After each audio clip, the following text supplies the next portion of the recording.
ओमकारेश्वर। ओमकारेश्वर ज्योतिर्लिंग कहाँ है? मध्य प्रदेश में है। मध्य प्रदेश में प्राचीन काल में एक इक्ष्वाकु वंश में पराक्रमी राजा हुए मानधाता।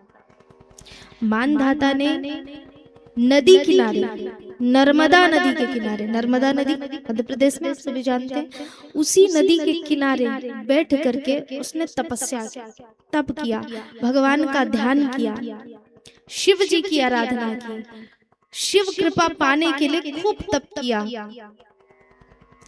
उस तप से भगवान श्री महादेव जी प्रसन्न हुए और प्रसन्न होकर के ज्योति रूप में प्रकट होते हैं।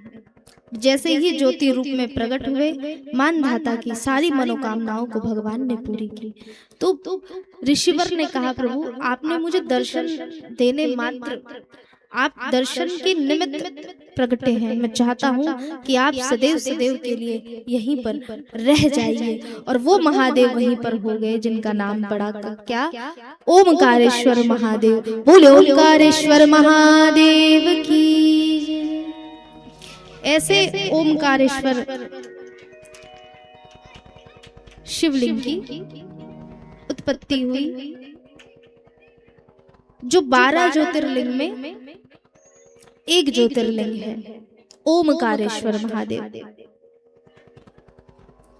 ऋषिवर ने आग्रह की और भगवान को 2 भाग में होने के लिए निवेदन किया।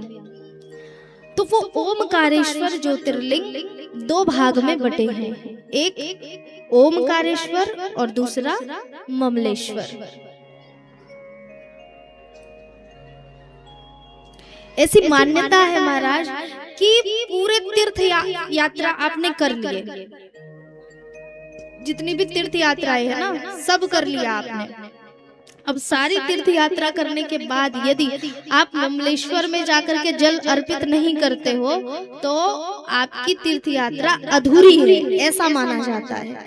इसलिए पूरी तीर्थ यात्रा हो जाए और वो सब करने के बाद में अंतिम में, पहले नहीं, पहले दर्शन किया कोई मतलब नहीं, सब दर्शन करने के बाद जब अंतिम में जल लेकर के भगवान श्री ओमकारेश्वर में, ममलेश्वर में जाकर के जल अर्पित करते हो, तब आपके सर्व तीर्थ की यात्रा का पुण्य फल मिलता है। तो ऐसी अद्भुत कथाएं हैं भगवान की।